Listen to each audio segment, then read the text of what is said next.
할렐루야, 감사합니다.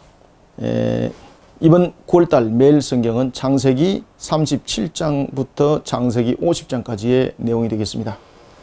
창세기 묵상은 성경 공부가 아니고 전체적인 안의 내용을 통해서 우리가 신앙적으로 점검하고 묵상하는 내용들이기 때문에 성경 공부와는 좀 방식이 다릅니다. 만약에 여러분들이 성경 공부를 원하신다면은 저희 교회에서 두 가지 사이트가 있습니다. 성경 공부가 목요 성경 공부가 있고, 그 다음에 주일 오후 강독이 있는데, 이 주일 오후 강독은 성경 공부입니다.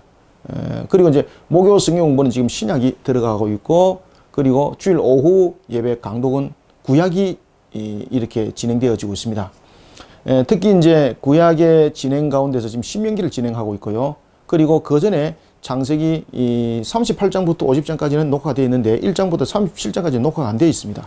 그래서 신명기가 끝나면은 오후 강독 시간에 창세기 1장부터 37장까지가 바로 또 진행되니까요. 그것을 참고하시면 되겠습니다. 그래서 성경 공부 방식을 원하시는 분들은 저희 거리심교회 홈페이지에 목요 성경 공부 또는 오후 예배 강독에 들어오시면 되겠습니다. 오후 예배 강독은 모세 오경을 지금 하고 있고요.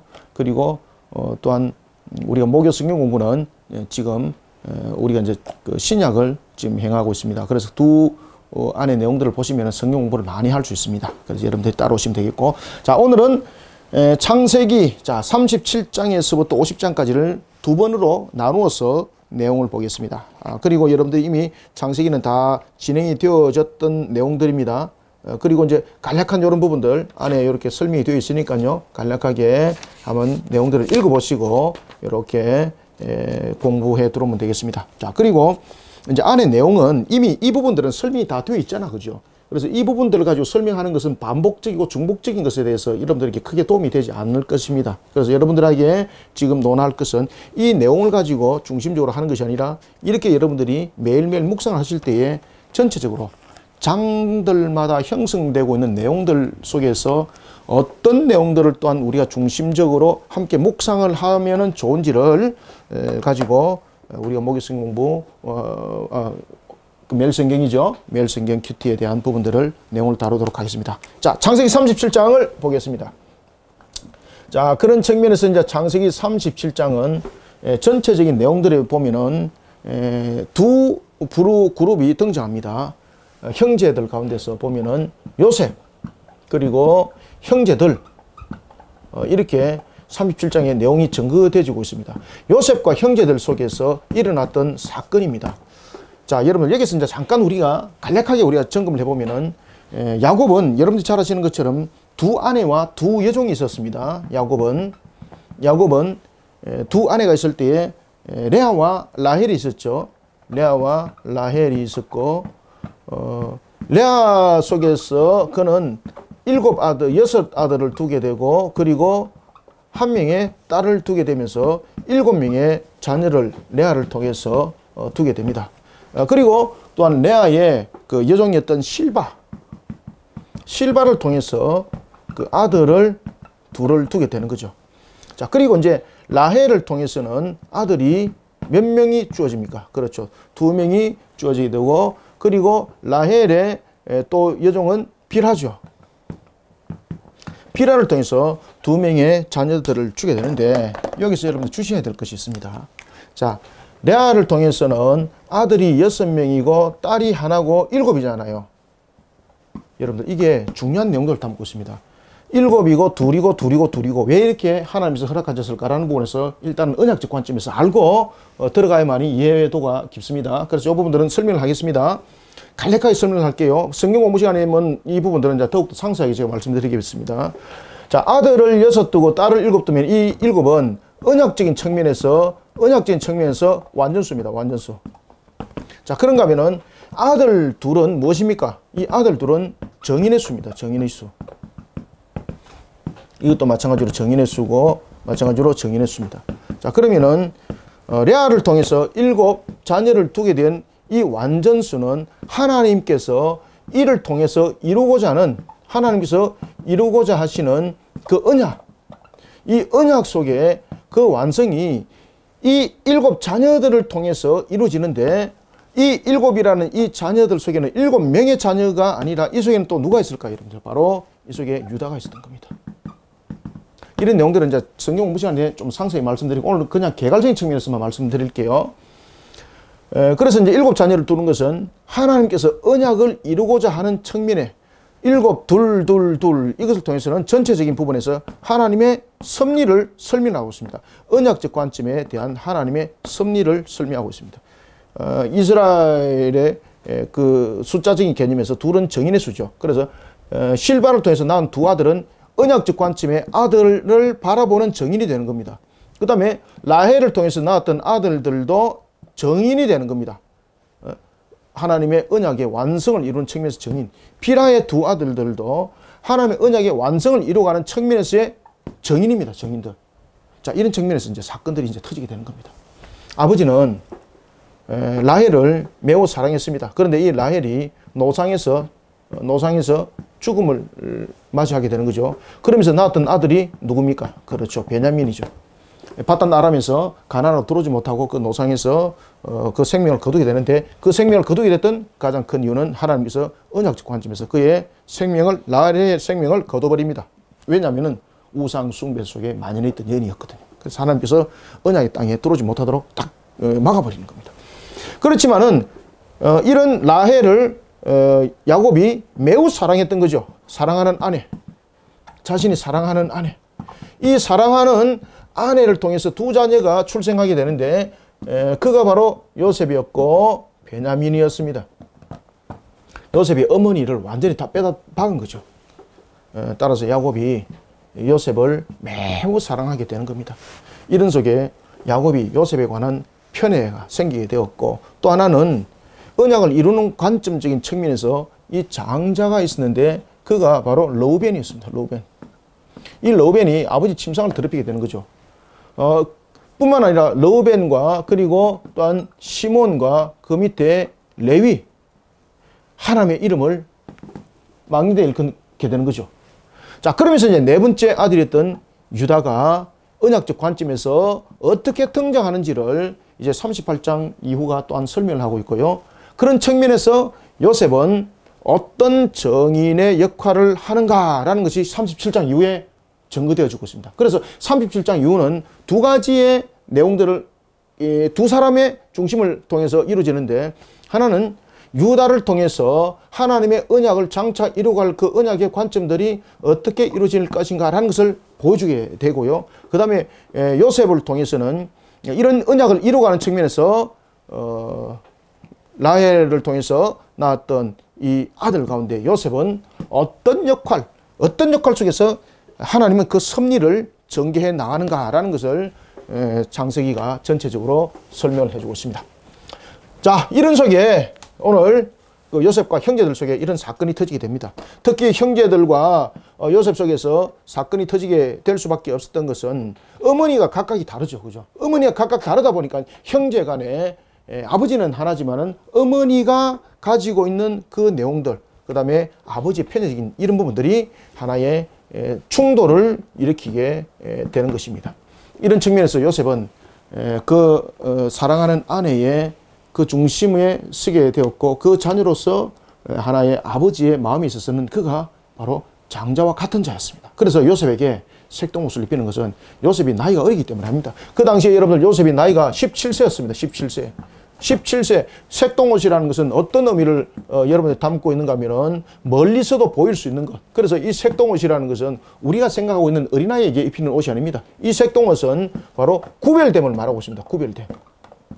장자로서의 구별됨, 특히 언약으로서의 구별됨, 이런 구별됨을 멀리서도 확인할 수 있는 그런 이 색동옷, 이런 구별점을 가지고 있었던 거죠. 이런 부분들을 알고 있는 형제들이 11번째 아들이었던 요셉 결코 좋아할 수가 없었던 겁니다.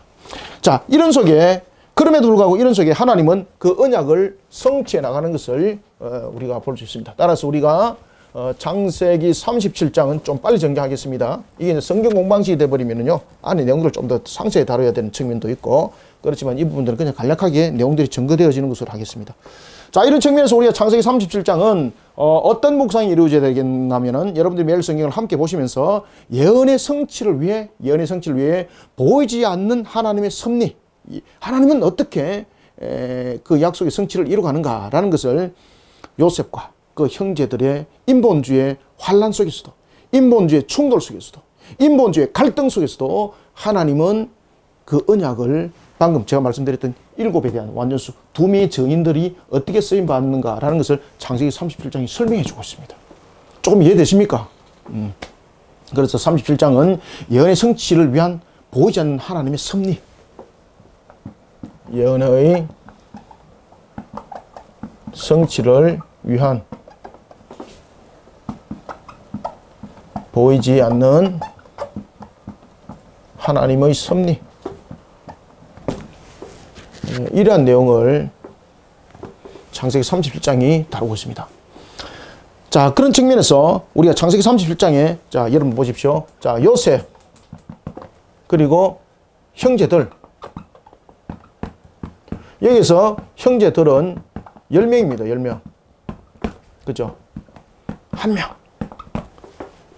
이 속에서 갈등이 생기는 거죠. 갈등. 이 속에서 갈등이 생기는 갈등의 이유가 무엇입니까? 갈등의 이유는 뭐 다른 것도 이유도 많겠습니다만 제일 중요한 이유 가운데 하나는 바로 인본주의적 사고입니다. 인본주의적 사고. 이 인본주의적 사고 속에서는 아버지 야곱의 인본적 사고, 두 번째 형제들의 인본적 사고, 이것이 전부 다 충돌을 하게 되는 겁니다. 이 속에서 이 10명이 갈등을 느끼게 되는 겁니다. 그렇죠? 형제들이 요셉을 미워하게 되는 거죠. 왜? 마치 11번째 아들인데 마치 장자처럼 행동하는 거죠.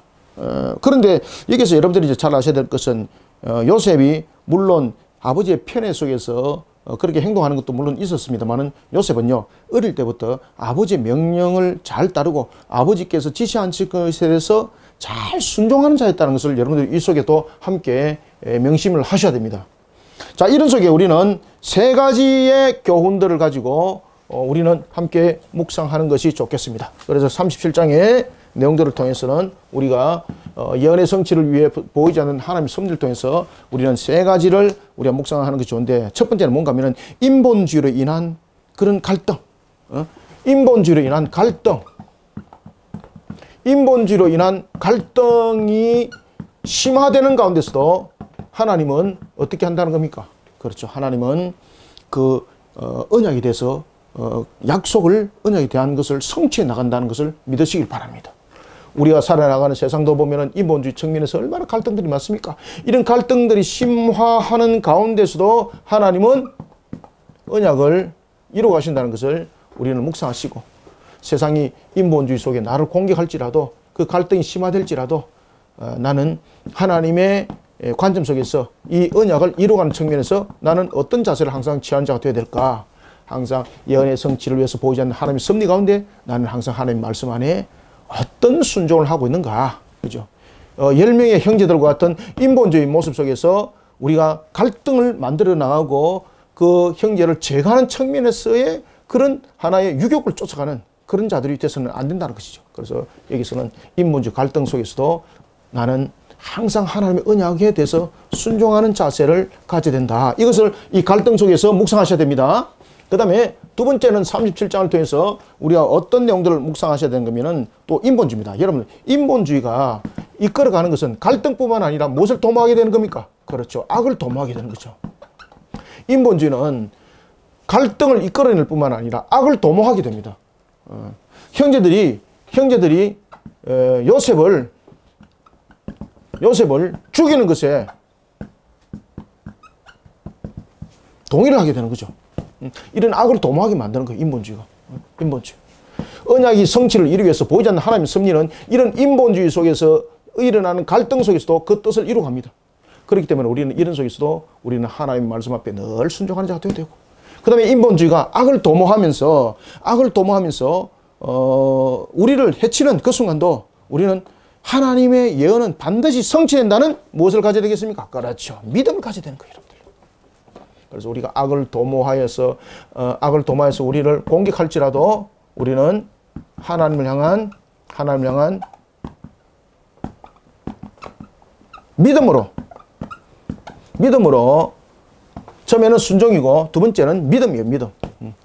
인본주의를 향한 예언의 성취, 보이지 않는 성취, 하나님의 섭리 반드시 이루어진다는 것을 믿고 인본주의가 악을 도모하여서 우리를 공격할지라도 우리는 하나님을 향한 믿음으로 나는 오늘 이런 믿음 속에 나는 어떻게 달려가고 있는가라는 것을 10명의 형제들의 그 공격을 통해서 여러분들이 이 부분들을 함께 묵상을 하셔야 되겠고, 그 다음에 세 번째는 37장을 통해서 어떤 내용을 우리가 묵상을 하셔야 되겠는가 하면은 하나님의 오묘한 구원의 섭리입니다.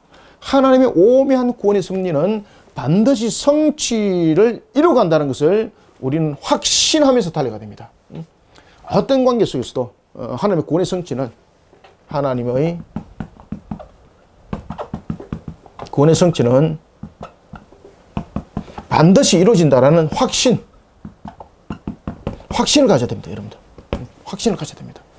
이 확신을 가지고 우리는 이 37장을 함께 묵상을 하는 것이 중요하다라고 볼 수 있습니다. 그래서 예언의 성취를 이루기 위한 보이지 않는 하나님의 섭리. 사실은 37장 속에서는 어떤 사건이 있습니까? 갈등의 사건이거든요.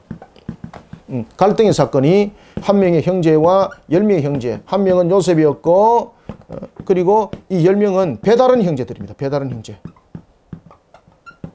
어머니가 달라요. 어머니가 다릅니다. 요셉은 어머니가 누구였습니까?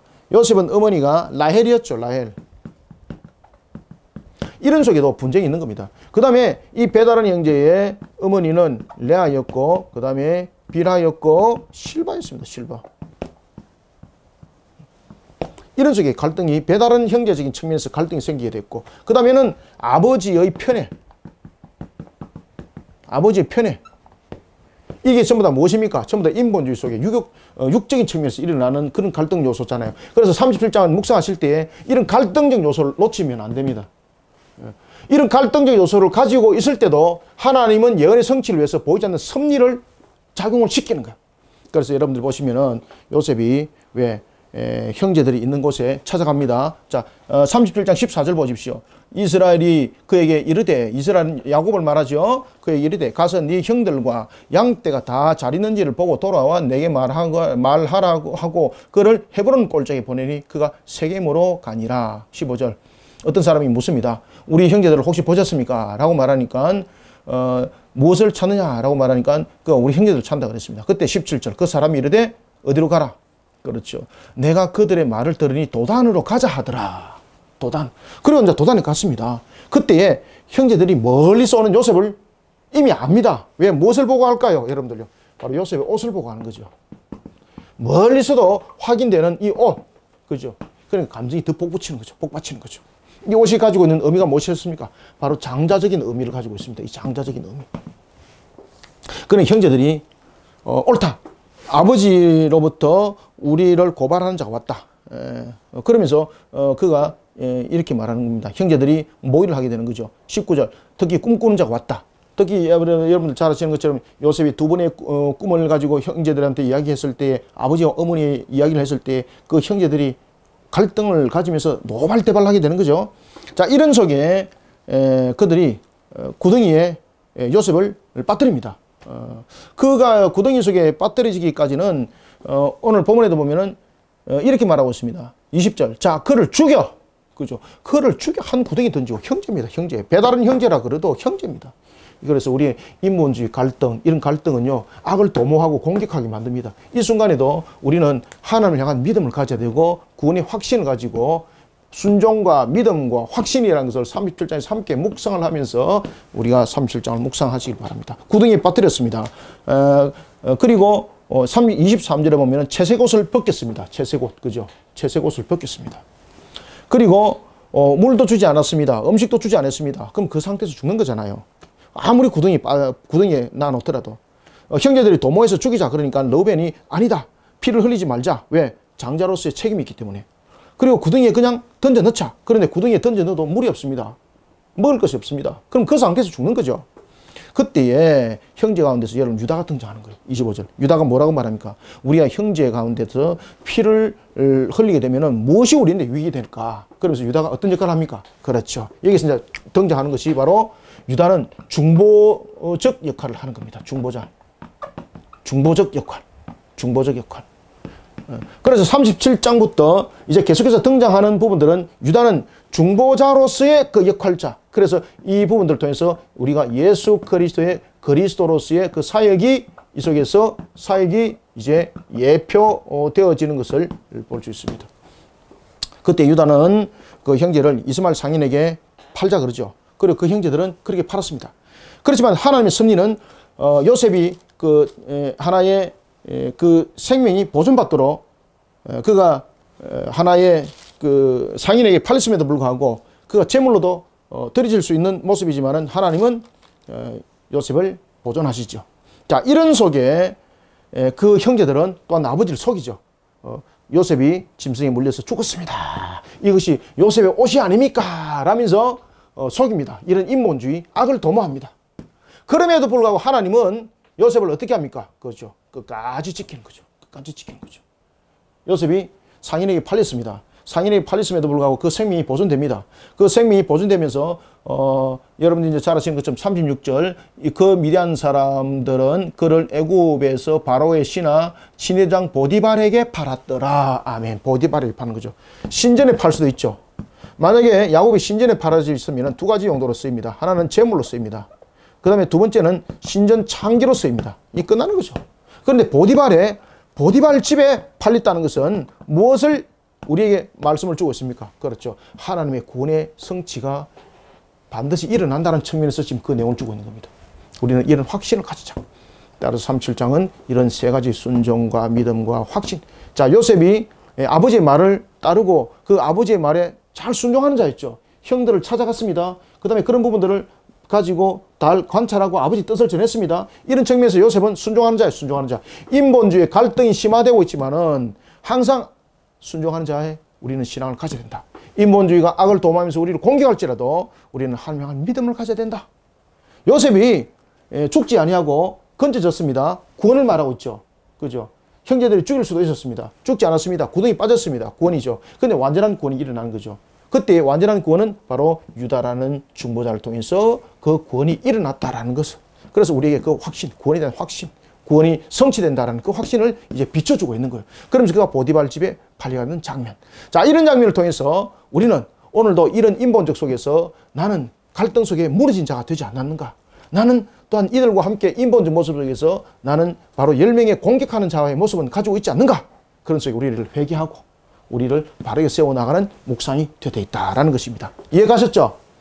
자, 좀 설명이 좀 길었습니다. 자, 이제 38장부터는 좀 간략간략하게 이런 부분들이 이제 성경 공부로 말씀드리면은 굉장히 깊이 내용들이 이제 다뤄지게 되는 겁니다. 자, 이런 부분들은 제가 성경 공부 시간 때에 여러분들이 깊이 다뤄지고요. 그리고 이런 부분들이 성경 공부 시간은 아니지만은 그래도 여러분들에게 요 정도는 알아야 되겠다라는 부분에서 왜 37장을 이렇게 묵상하셔야 되는가라는 개념적인 측면에서 제가 스토리를 잠깐 말씀을 드린 겁니다. 자, 그러면 이제 제 38장은 우리가 어떤 내용을 묵상을 하셔야 되는가 하면은요. 자, 제 38장은 하나님의 주권적 역사입니다. 하나님의 주권적 역사. 하나님의 주권적 역사.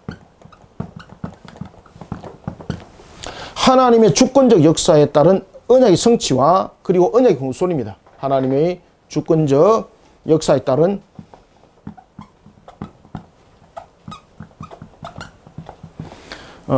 언약의 성취와 그리고 언약의 후손에 관해서 내용들을 다루고 있습니다. 언약의 후손에 대해서 38장은 묵상을 하는 것이 좋습니다. 자, 38장에서는 큰 사건이 있죠. 무엇입니까? 바로 등장하는 인물이 유다하고 하나는 다말입니다. 자, 어떤 이유였는지 모르지만은 38장에 보면은 유다가 집을 떠납니다. 여러분들, 집을 떠나면 안 됩니다. 이 당시에 집을 떠난다는 것은 매우 중요한 의미를 가지고 있습니다. 그 당시에는 족장사회입니다. 족장사회. 족장사회는 족장이 허락이 없이는 떠나면 안 됩니다. 그런데 유다가 뭔가 섭섭한 부분에서 그 집안을 떠나버렸습니다. 근데 더 중요한 것은 집을 떠나서 이방 여인과 결혼합니다. 이방 여인. 이 이방 여인이 회개하고 돌아오는 자가 아니고 완전 불신자입니다. 불신자. 그러면서 아들을 낳게 되죠. 그때에 아들을 낳을 때에, 자, 여러분 보십시오. 38장 1절. 그 이후에 유다가 자기 형제로부터 떠나, 이 심각한 문제가 일어났습니다. 내려가서 아둘람 사람 히라와 가까이 하니라. 유다가 거기서 가나안 사람 수아라 하는 자의 딸을 보고 그를 때리다 동침했습니다. 그리고 아들 낳았습니다. 엘과 오난을 낳았습니다. 셀라를 낳았습니다. 엘과 오난과 그리고 셀라를 낳았습니다. 그때 엘의 아내가 누구였습니까? 그렇죠. 다말이었습니다. 그런데 엘과 다말 사이에 자녀를 낳지 못했습니다. 그런데 엘과 다말 사이에 자녀를 낳지 못한 이유가 무엇입니까? 엘이 죽은 이유가 무엇입니까? 성경은 그에 대해서 이렇게 말합니다. 3절 그가 임신하여 아들 낳음에 유다가 그의 이름을 엘이라 하였더라. 그가 다시 임신하여 아들 요렇게 낳았더라. 그런데 7절 유다의 장자 엘이 여호와 보기에 악을 행했더라. 그죠? 왜 여러분들 엘과 오난과 셀라의 부분에서 왜 엘이 이런 모습이 되어 있겠습니까? 이 바로 이방 여인이 불신 속에서 자라가는 거예요. 그러니 하나님을 오늘 본문에 보면은 하나님 보시기에 악을 행했더라. 악을 행했더라. 그래서 하나님께서 엘의 생명을 그다가 버리는 거예요. 그런데 중요한 것은 자 여기서 이제 계대 결혼이 나옵니다. 계대 결혼.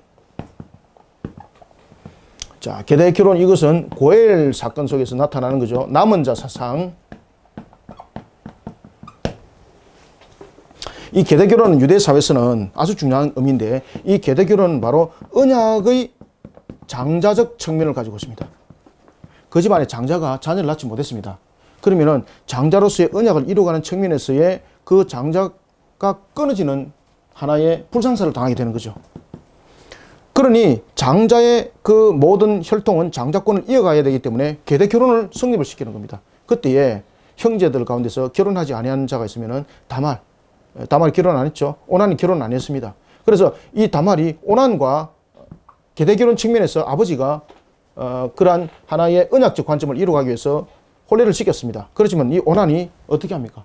자녀를 가지지 않으려고 그러는 거예요. 누구를? 다말을 통해서 자녀를 가지지 않으려고 그러는 거예요. 그래서 다른 아내를 통해서 자녀를 가지려고 그러는 거예요. 그럼 특히 오난이 왜 다말과 함께 자녀를 가지지 않으려고 그러는가 하면 장자가 문제입니다.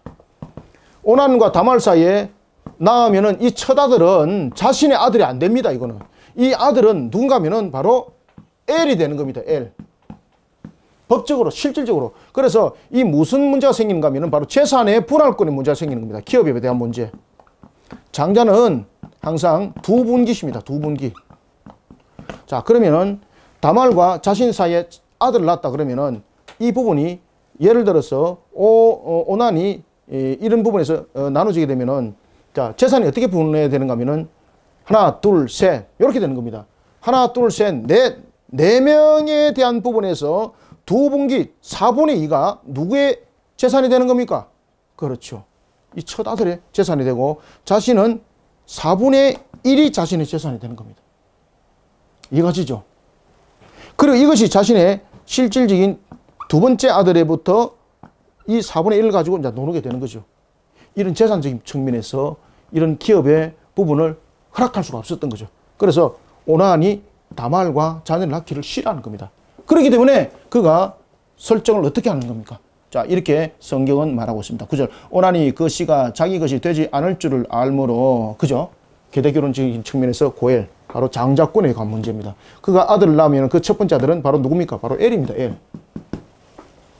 그런 줄 알므로 형에게 씨를 주지 아니하려고 땅에 설정했더라. 하나님이 어떻게 보고? 이 악함을 보고 하나님의 언약적 관점을 이루어가는 측면에서, 그죠? 하나님의 언약적 관점을 이루어가는 측면에서 함께하지 않는 거예요. 그래서 우리는 38장의 묵상을 통해서 항상 우리는 하나님의 주권적 역사에 따른 언약의 성취에 나는 어떻게 나는 사역을 하고 있는가? 어떻게 신앙을 하고 있는가? 어떻게 살아가고 있는가? 이것이 매우 중요하다 보겠습니다. 그러면서 우리는 언약의 후손, 그죠? 언약의 후손을 낳는 일에 우리는 쓰임 받아야 되는 겁니다. 자, 이런 부분에서 바로 유다와 다말이 사건이 터지게 되는데, 다말은 이방 여인이었습니다. 그럼에도 불구하고 이 여인은 엘, 그 다음에 오난, 그리고 셀라가 있었는데 오난이 죽었습니다. 그 다음에 남은 셀라를 통해서 아들을 낳기를 원했습니다. 다말은. 그러니까 육적인 부분에서 자꾸 남편을 구하는 것이 아니라 무슨 관점입니까? 그렇죠. 다말은 이방 여인임에도 불구하고 하나님의 언약적 관점에서 지금 계대 결혼을 요구를 하고 있는 겁니다. 무엇을 위해서? 바로 하나님의 언약을 성취를 하기 위해서. 언약의 후손을 낳기 위해서. 그런데 셀라는 허락지 않습니다. 너의 집으로 돌아가라. 그러고 난 뒤에 다말은 자신이 끝까지 하나님의 언약적 관점에 있는 여인이라는 것을 증명하고 싶었습니다. 그러면서 그가 세를 통해서 씨를 구할 수 없으니 그가 누구를 통해서 씨를 구하는 겁니까? 그렇죠. 시아버지 다 유다를 통해서. 그래서 이것은 시아버지와 통관의 문제가 아닙니다. 바로 언약적 관점 속에서 다말이 특히 이런 속에서 시아버지와 씨를 얻기 위하여서 행했던 행동은요, 자신의 죽음을 각오하고 했던 겁니다. 죽음을 각오하고. 내가 죽을지라도 내가 하나님의 언약적 관점 속에서 놓였던 여인이라는 것을 반드시 나는 증명하고 싶다. 그리고 하나님께서 허락하신 모든 시에 대한 부분들 내가 반드시 성취하고 싶다라는 부분에서 자신의 생명을 내어놓는 거예요. 자, 그런 부분에서 그가 이제 임신하게 된 거죠. 임신하게 되었을 때에 유다가 소문을 듣습니다. 어떤 소문을 듣습니까? 이 여인이 말이지 행음했다. 그런데 행음이 아니었습니다. 실질적으로 유다가 그 당시에 행음을 했던 것이 아니라 다말은 하나의 기생으로 자기가 변장을 했지만은 그 부분에 대해서 유다를 통해서 씨를 얻고 난 뒤에는 그 어느 남자도 함께하지를 않았습니다. 그 증명을 다 보이는 겁니다. 그때 유다가 무슨 이야기를 합니까? 네가 나보다 낫다. 네가 나보다 낫다. 그러고 난 뒤에 동침하지 않고, 그리고 난 뒤에 두 아들을 낳게 되는데 그 두 아들이 상태를 낳게 되는 거죠. 37절, 38절, 그죠? 그리고 그 두 아들의 이름을 하나는 베레스라 하고 하나는 세라라 하더라. 베레스와 세라라 하더라. 베레스와 세라라 하더라. 자, 이런 속에 우리가 묵상해야 될 것은 항상 우리는 하나님의 주권적 역사에 따른 언약의 성취와 함께 언약의 후손적인 측면에서 쓰임받는 일에 우리는 다말처럼 우리는 언제든지 하나님의 그 말씀이 이루어질 줄 알고 우리의 모습들을 헌신되게 쓰임받는 것이 매우 중요하다는 사실입니다. 자, 아시겠죠? 그죠?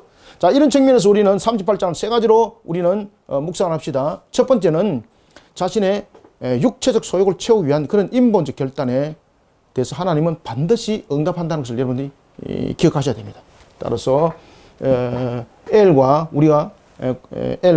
그리고 오난과 이런 모습을 통해서 우리가 여러분 아셔야 될 것, 그 다음에 다말을 통해서 함께 우리가 기억해야 될 것은 무엇입니까? 자신의 육체적 소유를 채우기 위해서 인본적 결단을 하지 말라는 겁니다.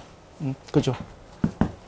말 그대로 여러분 보시면은 오난이 바로 그런 대표적인 사람이었죠. 자신의 육체적 소욕, 자신의 육체적 소욕을 채우기 위해서 살아가는 자 되어서는 안 됩니다. 우리는 항상 이 속에서 다말을 기억하셔야 되는 거예요. 다말이 육체적 소욕을 쫓아간 것도 아니죠. 그렇지만은 여기에서 여러분 보시면은 엘과 오난의 모습을 보십시오.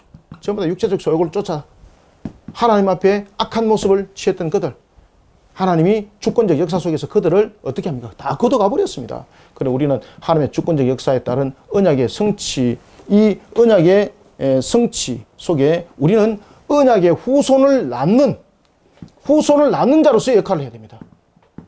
다말처럼. 누구처럼? 그렇죠. 다말처럼. 이해되시죠? 그리고 두 번째는 우리가 이 본문들을 통해서 38장을 통해서 묵상을 해야 될 것은 바로 하나님의 언약을 가볍게 여기지 마라. 하나님의 언약을 가볍게 여기지 마라. 왜? 그 언약을 가볍게 여기는 자 무너짐을 당합니다. 따라서 하나님의 언약을 생명보다도 귀하게 여기시기 바랍니다. 하나님의 언약을 생명보다 귀하게 여겨야 된다. 따라서 나는 하나님의 언약을 생명보다도 정말로 귀하게 여기고 있는가? 그죠? 육적 소유를 쫓는 것이 아니라 하나님의 주권적 역사에 따른 언약의 성취와 함께 나의 역할은 바로 언약의 후손을 낳는 일에서 역할입니다. 이렇게 묵상되어 줘야 됩니다. 언약의 후손을 낳는 역할자로서의 다말, 나도 축복받죠. 그 다음에 이제 세 번째 우리가 이 속에서 묵상 또 되어야 될 것은 뭔가 하면은 하나님은 하나님의 언약을 귀하게 여기는 자를 통해서 그 역사를 이루어갑니다. 하나님의 언약을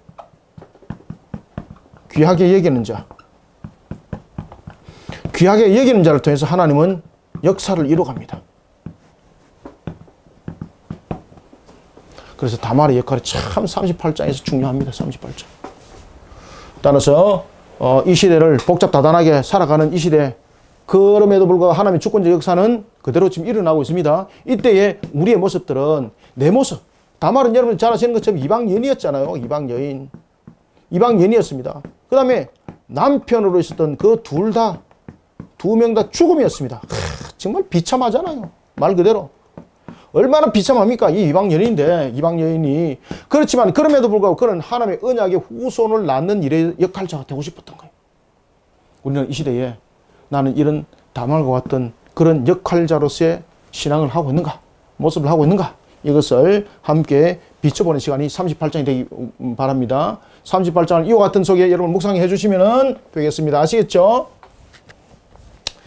지금은 이제 대면이 아니고 제 혼자 이렇게 하다 보니까 제 혼자 질문하고 제 혼자 이렇게 답변하다 보니까 어떻게 보면은 조금 힘들기도 한데 그래도 여러분들이 잘 이렇게 따라오셔서 또 함께 달려가면 좋겠습니다. 그래서 여러분들이 좀 힘내도록 좀 리플도 한 번씩 달아주시고요. 자, 이런 속에 이제 39장은 우리가 어떻게 묵상하는 것이 좋은가? 제 39장 봅시다. 자, 제 39장 속에서 나타나고 있는 대표적인 사건은 무엇입니까? 바로 요셉과, 자, 항상 성경에 보면은 37장에서는 보면은 한 명의 아들과 10명의 아들, 그죠? 그 다음에 38장에서는 보면은 요셉과 유다와 다말, 맞죠? 그 다음에 38장에서는 보면은 요셉과 보디발 아내입니다. 여기서 또 등장하는 것은 요셉과 그리고 보디발 아내. 이 둘들을 통해서 또 문제들을 풀어나가는 겁니다. 37장에는 10명의 아들과 1명의 아들. 그 다음에 38장에는 누굽니까? 그렇죠. 유다와 다말. 그 다음에 39장은 바로 요셉과 보디발 아내. 이 사건들을 통해서 비교 관점이죠. 이렇게 대칭구도를 가지면서 지금 문제들을 묵상을 해 나가는 겁니다. 그런 측면에서 우리가 39장은 어떻게 무엇을 묵상하는 것이 좋은가? 바로 택한 백성입니다. 택한 백성을 더욱더 성숙한 신앙의 인격으로 만들어가기 위한 하나님의 은혜로운 연단이 있다는 겁니다. 신앙을 더욱더 성숙하게 만들어가는.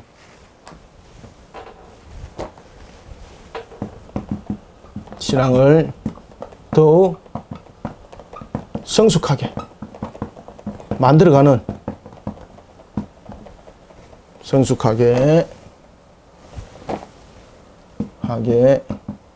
만들어가는 하나님의 연단. 이 사건이 여기서 일어나는 겁니다. 요셉이 얼마나 억울하게 팔려갔습니까? 그런데 요셉의 특징이 뭔가 하면요, 순종의 특징을 가지고 있습니다.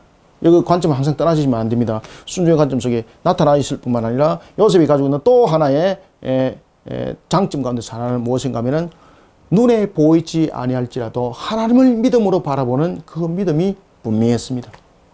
그런 그는 비록 사람이 없을지라도 마치 하나님 앞에 있는 듯 그 사람에게 그가 충성 맹세했고 약속했던 그 모든 것들을 지켜나갑니다. 심지어 정욕적인 문제도 그러한 약속 속에 그가 모든 문제들을 이겨나가는데, 이때 사람과 사람의 약속을 그는 항상 하나님의 관점 속에서 이 문제들을 발견하고, 사람은 비록 보이지 않지만 하나님은 나를 바라보고 있고 하나님은 지금 나를 지켜보고 있고 하나님은 나와 함께하고 있다는 이 개념 속에 그는 모든 문제들을 이겨나가는 겁니다. 그래서 여러분들 신앙을 더욱더 성숙하게 만들어가는 하나님의 연단. 자, 우리는 이 속에 세 가지 관점을 우리가 다시 한번 더 묵상을 해봅시다. 제일 먼저 우리가 이 신앙을 더욱더 성숙하게 만들어가기 위해서는 보디발의 아내는 세속적인 유교이죠. 세속적인 여인이었고 그 다음에 유교계의 눈먼자였죠. 그렇죠. 이런 세속적이고 유교를 가지고 있고 권세를 가진 권세자가 나를 공격해 옵니다. 이 감당할 길이 없습니다. 요셉은 누구였습니까? 종이었습니다. 종은 주인의 그저 단순한 도구에 불과한 것입니다.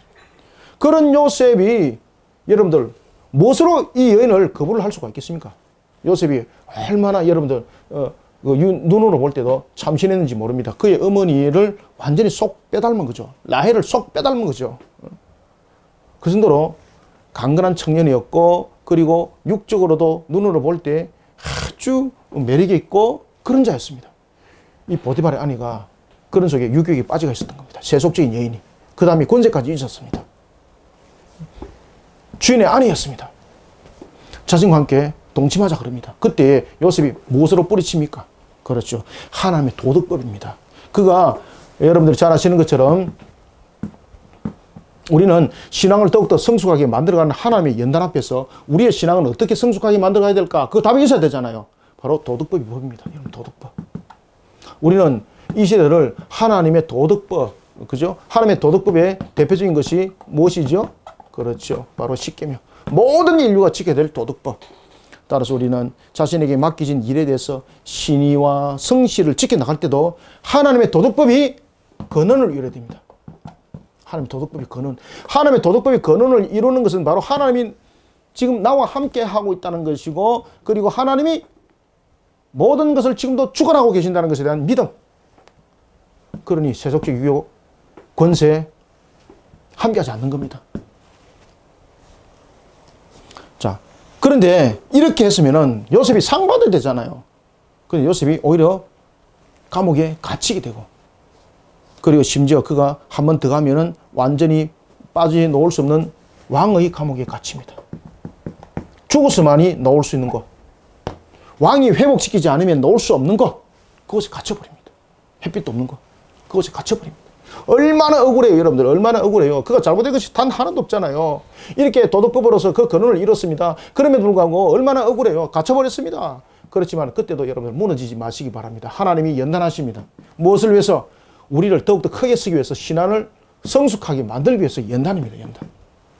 자, 그럴 때는 우리가 어떻게 해야 되는가 하면, 또한 두 번째는 어떤 관계 속에서도 우리는 보이지 아니하는 하나님의 존재 앞에 있다라는 사실, 그리고 그 신앙의 자세를 잃어버리지 않아야 됩니다. 첫 번째는 도덕법으로 자신의 근원을 이뤄야 됩니다. 그런데 도덕법으로 근원을 이뤘지만은 무너짐을 당했죠.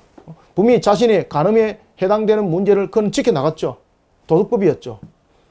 그렇지만은 자신은 오히려 감옥에 갇혀버렸습니다.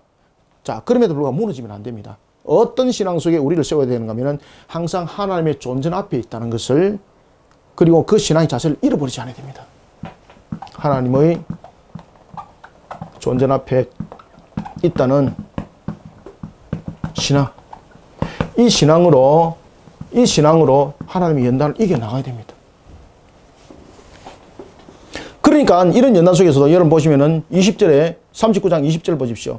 이에 요셉의 주인이 그를 잡아 감옥에 가두니 그 옥은 왕의 죄수라. 그건 들어가면 못 오는 곳입니다. 왕의 감옥. 왕의 감옥은 나라의 국가적인 큰 중대한 범죄를 범한 자들만 가는 곳인데, 그 살아서 못 오는 곳입니다. 왕의 죄수를 가두는 곳이었더라. 요셉이 그 옥에 갇혔습니다. 그런데 21절 보십시오. 여호와께서 요셉과 함께 하시고, 그죠? 하나님의 존재 앞에 항상 함께 한다는 이 신앙 앞에서는 하나님이 연단하면서도 그 길들을 열어주십니다. 하나님이 함께 하심으로써 간수장에게 은혜를 받게 하셨더라. 그리고 22절, 그 모든 옥중에 있는 그 손의 일들을 요셉에게 사물을 맡겼더라. 그렇죠? 그래서 우리는 항상 여러분들이 하나님과 동행한다는 신앙, 존재 앞에 있다라는 신앙 뿐만 아니라 하나님과 항상 동행한다는 신앙.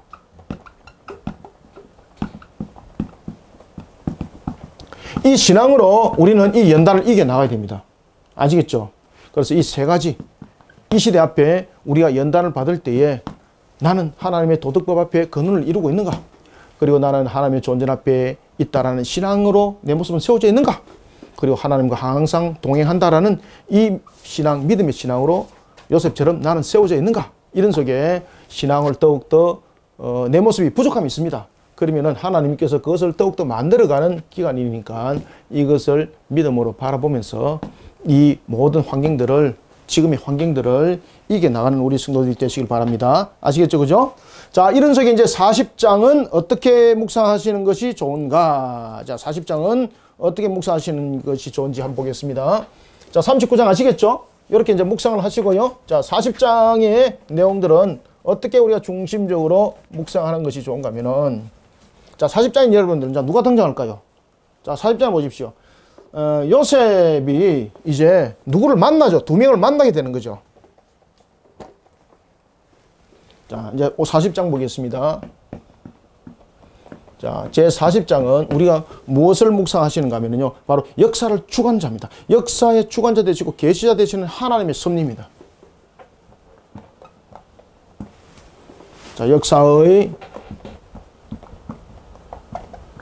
주관자 되시고 그리고 계시자 되시는 하나님, 계시자 되시는 하나님. 자, 이런 내용들이 우리가 묵상이 되어야 됩니다. 제40장. 자, 여러분들 보십시오. 하나님이 역사를 주관할 때 만날 자 만나게 합니다. 아무리 환란 속에 있더라도 하나님 만날 자를 만나게 합니다. 자, 요셉이 있습니다. 요셉이 누구를 만납니까? 그렇죠. 두 사람을 만납니다. 한 사람은 감옥에 있으면 만나죠.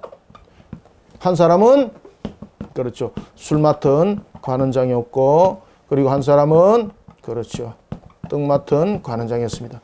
이 술 맡은 관원장, 떡 맡은 관원장이 어느 정도로 중요한가 하면은 마치 이 자들은 총리와 같은 자들이었습니다. 술 맡은 관원장은 왕의 음료를 책임지는 자고, 떡 맡은 자는 음식을 책임지는 자였는데, 이 자들이 먼저 왕이 시식하기 전에 먼저 음식을 맛을 봅니다. 왜? 그 안에 독이 들으면은 안 되니까. 그래서 이 자들은 왕의 생명을 책임지는 자들입니다. 왕의 생명. 뿐만 아니라 이 술 맡은 자와 떡 맡은 자들은 생명만 책임지는 자가 아니라 왕과 함께 국정을 논하는 그런 중요한 위치에 있습니다. 이런 자들이 배반해버리면 왕은 끝나는 거죠. 이런 술 맡은 자, 떡 맡은 자가 이 두 사람이 감옥에 들어왔습니다. 이 두 사람이 왜 의심스러운 짓을, 왕이 볼 때에 의심스러운 짓을 했다는 거죠. 그러면 왕이 감옥에 들어옵니다. 그러면 이들에게 남은 것은 죽음입니다. 죽음. 아무것도 없습니다. 죽음입니다. 그때에 하나님은 이 두 사람을 만나게 합니다. 이 두 사람을 왜 만나게 했을까? 하나님께서 그것을 계시해 주는 거예요. 어떻게? 꿈을 통해서 계시해 주는 겁니다. 따라서 우리는 제40장을 통해서는 어떤 것을 묵상을 하시는 것이 좋은가 하면요, 첫 번째는 어떤 절망적 상황 속에서도 하나님은 택한 백성의 회복을 위해서 친히 역사를 주관하셔서 만날 자를 만나게 하시고, 그리고 적었네요, 그죠? 그 모든 것이 이루어지도록 길을 열어주십니다. 따라서 우리는 제40장을 통해서 세 가지를 묵상하는 것이 좋은데, 첫 번째는 어떤 상황 속에서도 하나님의 택한 백성의 회복을 친히 주관하시는 하나님을 우리는 믿으셔야 된다는 사실입니다. 어떤 상황 속에서도 하나님은 자기 백성의 회복을 위해서, 어떤 상황 속에서도 자기 백성의 회복을 일으키기 위해서 일하신다는 사실을 믿으시길 바랍니다. 그래서 요셉에게 하나님께서 이 두 명을 붙여주는 거예요. 두 명을. 어떤 상황 속에서도 자기 백성을 회복시키는 일에 있어서 하나님은 일하십니다. 여러분. 역사의 주관자 되시는 하나님. 그런가 하면 어떻게 일하시는가? 바로 계시를 통해서 그 모든 일들을 함께 이끌어가고 있습니다. 따라서 우리는 두 번째는 이런 하나님을, 역사를 주관하신 하나님의 때를 믿음으로 바라보는 그런 신앙의 관점이 세워져야 되겠고, 40장을 통해서 그것을 묵상하셔야 됩니다. 그 다음에 세 번째는 하나님은 이러한 역사의 주관하심을 하나님은 영적으로 우리에게 알게 하십니다. 그러면 이런 역사를 주관하신 하나님께서 나에게 꿈을 주셔야만이 알 수 있는가? 아니죠. 그래서 우리는 영적으로 알게 하심 속에서 우리는 이 시대를 어떻게, 그렇죠, 말씀과 항상 기도 속에 있는, 말씀과 기도 속에 있는 그런 어떤 사람, 그렇죠, 영적 사람이 되어야 됩니다. 영적 사람이 되어야 됩니다. 우리가 영적 사람이 돼야지 하나님께서 이 계시를 통해서 마치 꿈을 계시해 줬던 것처럼 계시를 통해서 역사를 주관하시고 있는 하나님의 그 일하심의 흔적을 보여주는 거예요. 그래서 우리는 신앙을 할 때에 항상 영적으로 우리를 알게 한다는 것을 여러분들이 인지하시길 바랍니다. 어려운 환경 속에 놓여져 있습니다. 그럼에도 불구하고 하나님 영적으로 우리에게 항상 알게 해줘요. 그런데 영적으로 왜 우리가 알지 못할까요? 무엇에 젖어들지 못했기 때문입니까? 그렇죠. 말씀과 기도 속에 안 있으니까 영적 사람으로서의 하나님의 음성을 들을 수가 없는 거죠. 따라서 우리는 역사의 주관자 되시고 계시자 되시는 하나님, 그 하나님을 우리는 어떻게 바라봐야 되는가? 어떤 상황 속에서도 자기 백성을 회복시킨다는 그 일하심에 대한 믿음, 그리고 하나님의 때를 믿음으로 바라보는 신앙과 함께 영적으로 알아야 되는데, 이 영적으로 알기 위해서는 우리는 말씀과 기도 속에 있는 사람이 되어야 됩니다. 여러분들, 요셉이 바로 이와 같이 기도하는 사람이었죠. 요셉. 그죠? 하나님 말씀 안에 순종하는 사람이었죠. 요셉은 말씀과 기도 속에 있는 사람이었습니다. 말씀과 기도 속에 있으니까 하나님께서 영적으로 그에게 알게 하는 거예요. 그래서 꿈의 해몽을 요셉에게 허락하신 거예요. 영적으로 알게 하는 거죠. 보디발의 감옥에 갇혔을 때, 그는 왕의 감옥이었습니다. 그때 떡 굽는 관원장과 그리고 술 맡은 관원장이 각각 꿈을 꾸게 되는 겁니다. 이 꿈을 해몽을 하게 되는데 이게 사람의 능력으로 해몽할 수 없는 거죠. 사람의 능력으로 해몽할 수 없는 거죠. 그때 하나님께서 요셉에게 이 꿈을 해몽할 수 있는 부분들을 어떻게 합니까? 계시해 주죠. 그때 이 부분들을 어떻게 하나님께서 계시해 줍니까? 그냥 있으니까 하늘에서 문이 펑 열려가지고 알겠나요? 아니죠. 어떻게 계시했습니까? 그가 하나님께 기도하죠. 그는 항상 하나님 말씀 안에 젖어 들어있던 영적 사람이었죠. 이런 영적 사람에게 하나님은요, 역사를 주관하면서 그가 환경 속에 무너짐을 당하더라도 하나님께서 알게 하시는 거예요. 그래서 우리는 어떤 환경 속에서도 40장을 묵상하면서 말씀과 기도 속에 영적 사람으로 나는 세워져 있는가? 하나님의 때를 믿음으로 바라보고 있는가? 그죠? 하나님은 어떤 상황 속에서도 자기 백성의 회복을 위해서 일하고 계심을 나는 믿고 있는가? 이런 속에 내 모습을 함께 40장에서 비춰보시길 바랍니다. 이해되셨죠? 자, 이 부분들이 40장에서 묵상이 되셔야 됩니다. 자, 이때 이제 그 요셉이 이 40장에서 어떤 이야기를 합니까? 그렇죠. 술 맡은 관원장은 왕의 생일 때에, 왕의 생일 때에 풀려날 것이고, 떡 굽는 관원장은 왕의 생일 때에 그가 바로 생명이 거두어짐을 당할 것이다. 이것을 계시해 준 하나님의 그 계시를 그들에게 전달하게 되는 거죠. 그때 왕의 생일 때에 그 일들이 그대로 일어납니다. 그때에 요셉이 어떤 이야기를 합니까? 술 맡은 관원장에게 어떤 이야기를 하는가 하면은, 당신이 3일 후에 왕의 생일 때에 풀려나게 되는데, 그때에 내가 보디발 아내에게 이렇게 억울함을 당했다라는 것을 좀 왕에게 알게 하여서 나를 풀어주겠어요. 왜? 왕의 생일은 두 가지는 결정할 수 있습니다.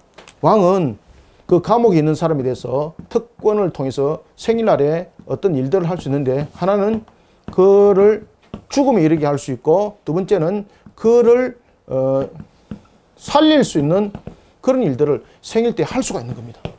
그죠? 그런데 만약에 요셉이 보디발 아내한테 그런 억울한 일들을 당했다라는 그 사실을 술 맡던 관원장이 만약에 풀려나서 그 왕의 생일날에 이야기를 했다면 요셉은 어떤 상태에 놓여져 있을까요? 억울함에서 살았을까요? 천만에 그건 죽었습니다. 요셉은 죽었습니다. 왕이 생각할 때 왕은 종이 중요합니까? 보디발이 중요합니까? 보디발은 왕의 완전 오른손과 같은 자였습니다. 분명히 보디발이 잘못하고 보디발의 아내가 잘못했을지라도 이 종이 자신의 억울함을 호소할 수 없는 거죠. 왕 입장에서 봤을 때, 주인 입장에서 봤을 때.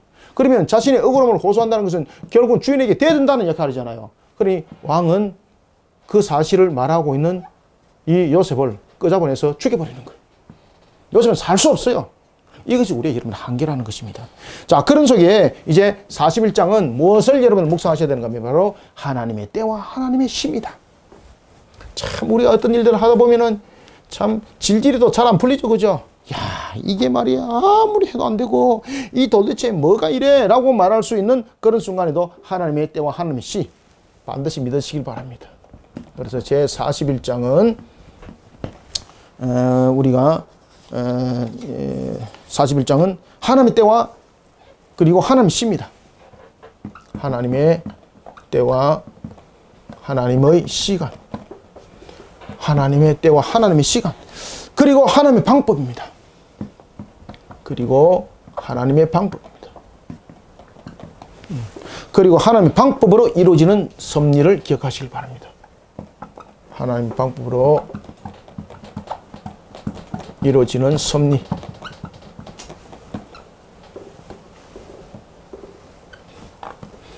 하나님의 때와 하나님의 시간 그리고 하나님의 방법으로 이루어지는 섭리. 그것이 제41장의 내용이 되겠습니다. 자, 1교시는 우리가 41장까지만 하고요. 2교시에서 이제 42장부터 내용이 좀 길니다. 50장까지 다 하도록 하겠습니다. 자, 41장에서 보면은 이런 측면에서 우리가 이제 세 가지를 묵상하셔야 되는데, 첫 번째는 변화무쌍한 세상에 우리는 살고 있습니다. 41장 보십시오. 요셉이 꿈을 해몽을 합니다. 그때 요셉이 누구의 꿈을 해몽합니까? 그렇죠. 여기서는 41장에서는 또 누가 등장합니까? 그렇죠. 요셉과 바로왕입니다. 계속해서 지금 두 분류가 등장하죠. 40장에서는 요셉과 그 다음에 두 가는장이었습니다.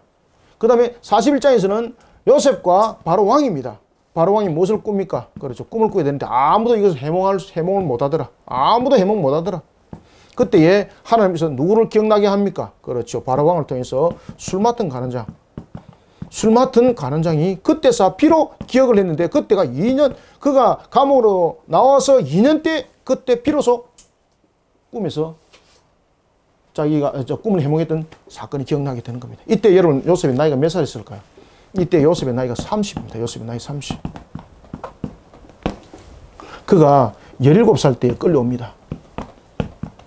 13년을 이곳에서 지냈던 겁니다.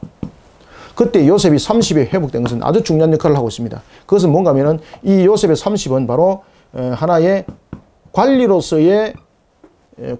될 수 있는 나이.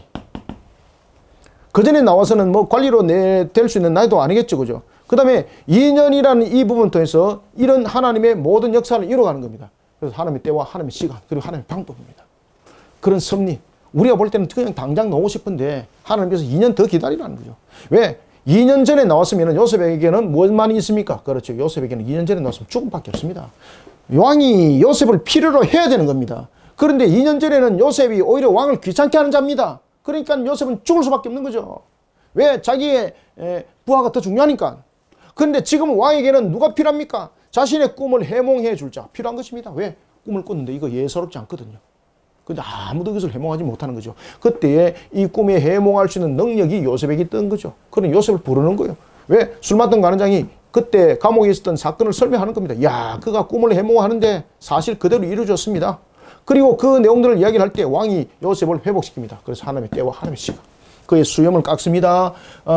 14절 보십시오. 이에 바로가 사람을 보내 요셉을 부르매 그들이 급히 그를 옥에서 내놓은지라 요셉이 수염을 깎고 옷을 갈아입고, 그죠? 복권 회복이죠. 자, 그리고 16절 왕 앞에 씁니다. 왕 앞에 쓸 때 요셉이 뭐라고 말합니까? 내가 아닙니다. 하나님께서 왕을 알게 하신 것입니다. 왜? 무엇을? 장차 일어날 일이 됐어. 그 꿈을 통해서 알게 하신 것입니다. 자, 여러분들, 이와 같이 우리는 변화무쌍한 인간 세상을 살아갈 때에 자신의 유익을 취하기 위해서 살아가는 것이 아니라 바로 자신의 모습이 회복될 때도 항상 우리는 무엇을 말하는 자가 되어야 됩니까? 하나님이 알겠습니다. 이런 것처럼 하나님의 때와 하나님의 시에 맞도록 하나님의 결실을 맺어가는 자가 되어야 됩니다. 하나님의 결실을, 나는 오늘도 하나님의 결실을 맺어가는가? 그렇죠? 내 시간에 계산을 맞춰서 왜 하나님께서 지금 이 안 건져주지? 이렇게 하고 있지는 않는가? 우리는 이런 모습 속에 자신을 세워나가는 것이 아니라 항상 하나님의 결실을 맺어가는 자로서의 그 시간, 그 때에 나를 또한 인내하는 신앙으로, 그죠? 인내하는 신앙으로 나를 두는 것이 매우 중요하다. 그 다음에 이제 두 번째는 우리가 하나님의 때와 시간 그리고 방법을 통해서 하나님의 섭리를 통해서 우리가 반드시 알아야 될 것, 묵상해야 될 것은 무엇인가? 하나님을 향한 신앙입니다. 하나님을 향한 신앙을 세우고 그리고 하나님께 주신 지혜로 일어서야 됩니다. 그때에 우리는 하나님께서 열어주시는 그 길에 대해서 하나님께서 열어주심을 믿는 믿음입니다. 하나님께서 열어주시는 길을 믿는 믿음으로 열매를 맺어야 됩니다.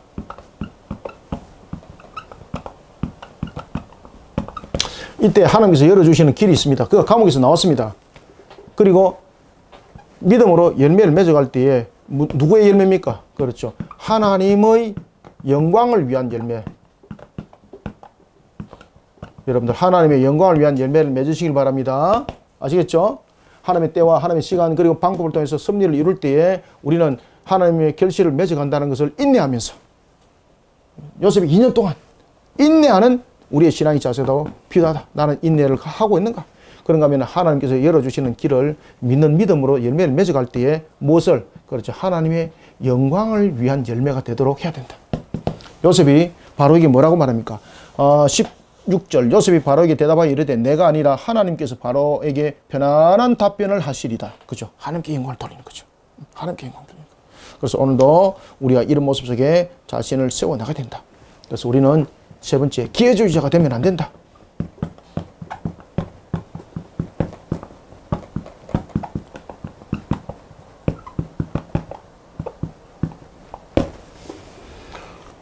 기회주의자가 되면 안 된다. 어떻게든 간에 빌붙어서 이게 하나님께서 이것을 알겠습니다 라고 말하면서 기회주의자가 또 되면 안 되죠. 영광을 위한 열매가 결론적으로 하나님의 영광이 돼야 되는 거예요. 결론적으로 하나님의 영광이 돼야 되는 거예요. 하나님의 영광. 이렇게 하나님의 영광을 위해서 열매를 맺어갈 때도 결론적으로 모든 것조차도 하나님의 영광이 돼야 되는 거예요. 기회주의자가 되면 안 돼요. 기회주의자 돼가지고 그 열매를 자신이 따먹고 나머지는 모든 것이 자신의 기회로 삼는 그런 기회주의자가 돼서는 안 되는 것입니다. 자, 이런 부분들을 우리가 41장을 통해서 여러분들이 함께 묵상해 주시면 감사하겠습니다. 특히 요셉이 보십시오. 41장의 37절부터 57절에 보면은 요셉이 총리가 되죠. 그 총리가 될 때 그는 기회주의자의 모습으로 세워지지 않죠. 그는 어떻게 합니까? 결론적으로 하나님의 영광이 되게 하죠. 그죠? 결론적으로 하나님의 영광이 되게 합니다. 그가 애굽의 전체를 다스립니다. 자, 그때 39절 요셉에게 이르되 하나님이 이 모든 것을 너에게 보이셨으니 너는 너의 명철과 너와 같이 명철이 있고 지혜 있는 자가 없다.